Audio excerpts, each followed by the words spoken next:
I am not happy. I woke up today about an hour and a half ago to breaking news that Manchester United, INEOS, Sir Jim Ratcliffe have decided to sack Dan Ashworth. What a pathetic and embarrassing decision from the club. There was a David Ornstein bomber, but in the last 30 minutes, we've just got news coming in recently in the last 5-10 minutes to the reason why Ashworth has actually been sacked, which is a disgrace in itself, and we will dive in to all the information. But I'm just going to say this. I said, when we got Ruben Amorim in, I said I feel better about Ruben Amorim than any other Man United manager that's come in, because I felt really good about Ten Hag when we appointed him, and I thought Ten Hag was going to be the one, and he wasn't. But the reason I said I thought that Ruben Amorim was going to be the one at Manchester United is because he was going to be working with Dan Ashworth, who was a fantastic guy implementing long-term structures for the club to succeed.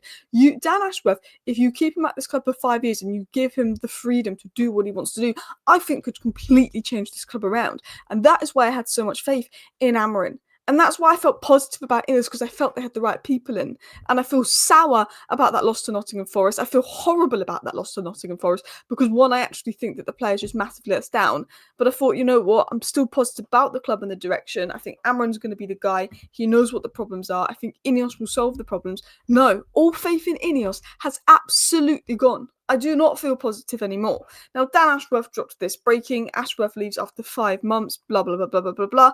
Ashworth was seen being escorted out of Old Trafford yesterday, and he did not look happy. When Ashworth was seen escorted out of Old Trafford, he did not look happy. Right now, this second, as I'm speaking, an emergency meeting has been called at Carrington as well. So I would not be surprised if anything crazy. I would not be surprised if anything else comes out as well. Manchester United is saying that Dan Ashworth conducted himself very well. And the reason they want to get rid of him is because they don't see him as the guy to help them build sporting structures with, which I think is an absolute bit of nonsense. But let's get into the news.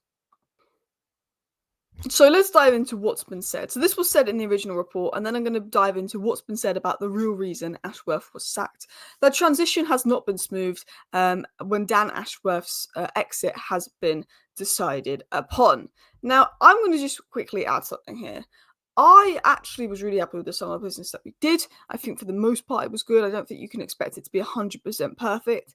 And I think that these things takes time, and I think you can't judge Ashworth of 5 months. You can only judge him off 3 years. I said that myself. But anyway, this is what's obviously been said. The transition has not been smooth, and Dan Ashworth's exit has been decided upon. Ashworth's departure was agreed in a meeting with Chief Executive Omar Barada at Manchester United's Premier League game versus Nottingham Forest. There is rumours that Barada could bring in Tixi, who's obviously left City. We'll talk about that in my live stream tonight. Sir Jim Ratcliffe has been pivotal to the call to part ways in a move that will stun staff, giving Ashworth prominence in trying to, reshape the club. I think Ashworth was a key figure in Manchester United's mission to reshape the club. I think that he's someone that you can't expect him to turn the club around in 5 months when it's been misrun by the Glazers for 18 years. I think it's absolutely ridiculous that you can sack him after 5 months, and I think it is a shocking decision. And we'll probably find out more and find out in years to come if it's the right decision. But on paper, it's an absolutely shocking decision. Sir Jim Ratcliffe has been pivotal to the call to part ways in a move that will stun United staff. Multiple sources speaking anonymously, like others in the story to protect relationships, say United instigated the separation, and the club say the final agreement to end Ashworth's contract was mutual, but it was obviously decided upon by United. You could see by the way Ashworth walked out of Old Trafford that he was not happy. United then put out a statement saying Dan Ashworth will be leaving his role as sporting director of Manchester United by mutual agreement. We'd like to thank Dan for his work and support during the transitional period for the club. They say mutual agreement, but he was sacked. Man United instigated the decision. Dan Ashworth was not happy by that. But why did Manchester United instigate that decision? Well, we've got multiple sources saying why. So Fabrizio Romano said that Dan Ashworth has left his role and the situation was tense because Sir Jim Ratcliffe was not happy with last summer's strategy. Now, first of all, people are saying, has Dan Ashworth been sacked because he decided to keep Ten Hag? Dan Ashworth didn't decide to keep Ten Hag. The reason they kept Ten Hag is because Dan Ashworth and Omar Barada had not been at the club. They were not at the club when we decided to keep Ten Hag. They were on gardening leave. So that is not the case. Now, apparently, Jim Ratcliffe was not happy with the summer strategy. Now, I will say this, Jim Ratcliffe has to be realistic. We can't go and sign 10 players and sell 10 players and all those 10 players be absolutely fantastic within 5 months of joining the club. These things take time. If the real reason is because they were not happy with the summer recruitment, I will say this, then Jim Ratcliffe, you're an absolute fool, because that's the best summer we've had in years. Mazraoui is probably our best signing since Bruno Fernandes, 14 million quid. Lenny Euro, I just know from watching him, he's going to be an absolute superstar, and I feel confident in that, in watching him play less than 90 minutes, okay? Manuel Ugarte has been man of the match the last 5 games in a row and is looking much better. That midfield performance from Ugarte and Maino versus Nottingham Forest was a worthy winning performance. De Ligt has been solid.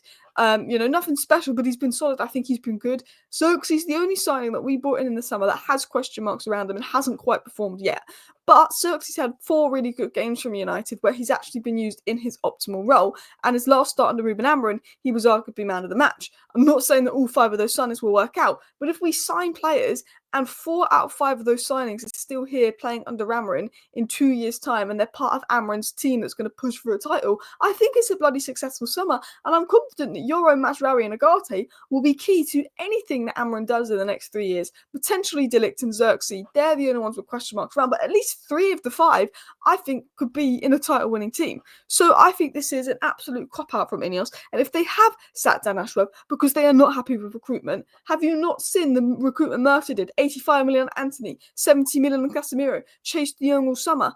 I think recruitment could have been better in the summer, but I think considering what we've had the last 5-10 years at the club, it was probably the best summer we've had in ages. And, you just have to sack everybody, and you spend all that money just to sack people. You sack a whole coaching staff, you sack Erik ten Hag. It's a sack fest. And do you know what? Someone warned me of this, and these fans said the only problem with Sir Jim Ratcliffe is he has no patience, and he constantly sacks people at Nice that should be given more time. That is my biggest concern around Ratcliffe. Anyway, Manchester United must have the best recruitment in the world. You can just flick a light switch and sort out recruitment. You can't just flick a light switch and sort out recruitment. It's all about people, and we need to find the right ones. Man United say Dan Ashworth going was a very difficult decision. It added that the club had been putting together a new structure at some pace and have been learning as they go. So apparently the real reason they've got rid of Dan Ashworth is they don't think he's the guy for recruitment. I'm going to tell you this now. Dan Ashworth is not a guy for recruitment. Doesn't take a genius to figure it out. Dan Ashworth shouldn't have been brought in to be the main guy in recruitment. Dan Ashworth is not known to be a recruitment specialist like Paul Mitchell is.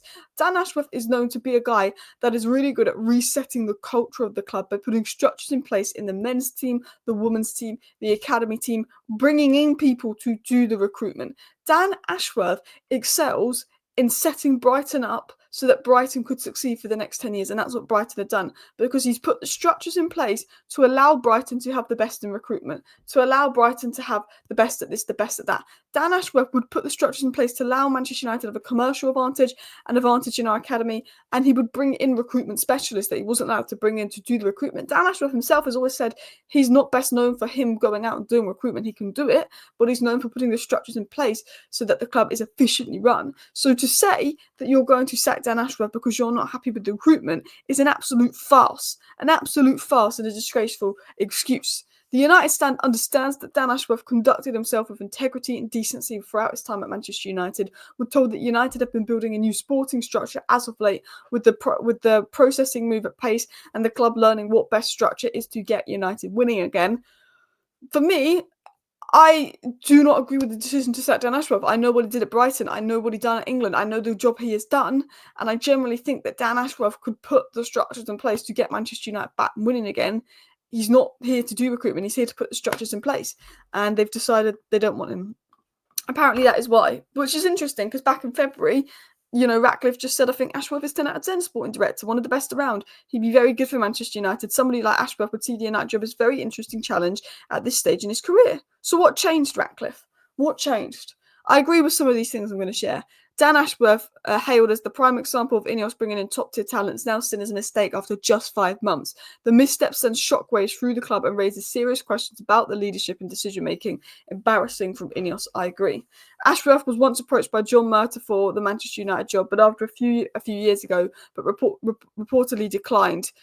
citing the lack of control and ambition from those above him as a reason to why he declined United and joined Newcastle originally. Perhaps Ratcliffe has revealed his true intentions and Ashworth wants out due to lack of ambition. Scott says, terrible look for the new ownership structure, who was supposed to set themselves apart from the clueless Glazers to part their first choice sporting director after just 5 months.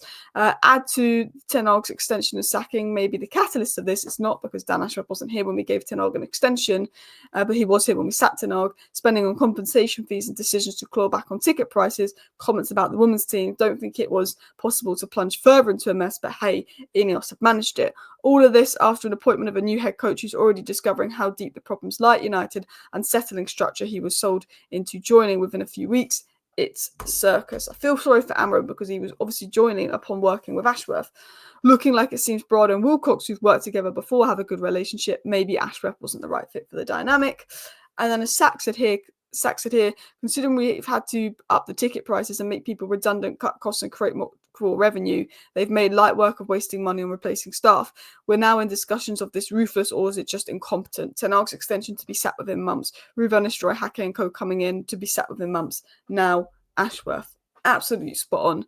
Retaining Ten Hag after the summer, some questionable transfers, sacking the manager mid-season, increasing ticket prices, parting ways with Ashworth after just 5 months. It is worrying how many people have been sacked after a couple of months. Let me know your thoughts down below. Thank you for watching. Bye.